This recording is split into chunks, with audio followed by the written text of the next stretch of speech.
Es wird berichtet, dass die chinesische Regierung anordnete, zwangsweise Schweinefleisch an Muslime zu verteilen. Daraufhin haben Regierungsbeamte aufgrund des kommenden Frühlingsfestes Schweinefleisch verteilt.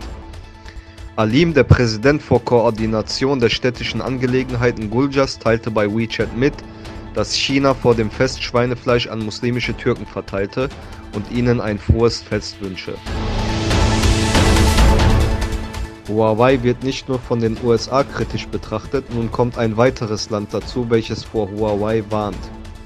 Die Agentur für Cyber- und Informationssicherheit der Tschechischen Republik warnt Nutzer davor, Huawei und ZTE aus nationalen Sicherheitsgründen nicht zu nutzen. Die Agentur kam durch eigene Recherchen und die Ergebnisse ihrer Verbündeten zu diesem Entschluss.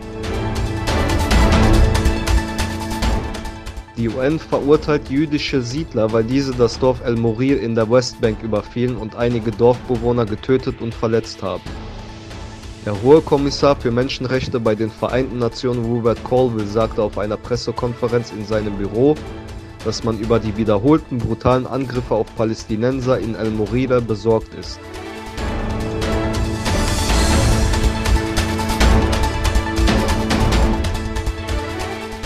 Frankreich will 130 Personen nach Frankreich zurückholen, um diese zu verurteilen. Sie werden verdächtigt, für den IS oder andere Terrorgruppen in Syrien gekämpft zu haben. Die Regierung befürchtet, dass diese Personen nach dem Abzug der USA ihre Spuren verwischen werden.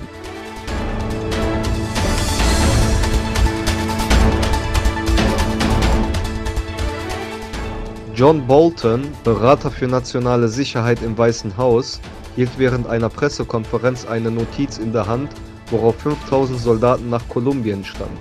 Dies sorgte für Aufregung.